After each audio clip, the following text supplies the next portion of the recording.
Rose, এই যে দেখেন আমি পড়েছি লামজের লি। এখন যদি আপনি এটাকে বানান না করে টেনে রিডিং পড়তে চান, তাহলে রিডিং পড়ার সহজ পদ্ধতি, সহজ উপায় হলো আপনি সর্বপ্রথম হরফটাকে সিলেক্ট করবেন যে হরফটা কি।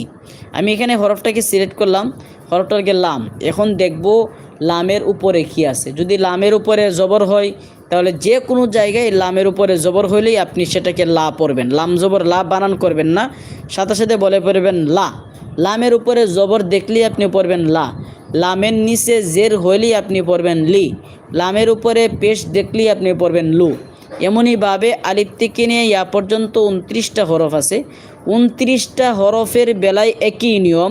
আপনি আগে হরফটাকে সিলেক্ট করবেন, তারপরে দেখবেন হরফের উপরে কি আছে, জবর আছে না, জের আছে না, পেশ আছে না, সাকিন আছে না, তাসদিদ আছে। যদি জবর হয় তখন আলিফ আপনি পাইলেন। যদি জবর হয় তা আলিফের উপরে জবর হলে আ, আলিফের নিচে জের হইলে ই, আলিফের উপরে পেশ। এইটা হলো সহজ পদ্ধতি।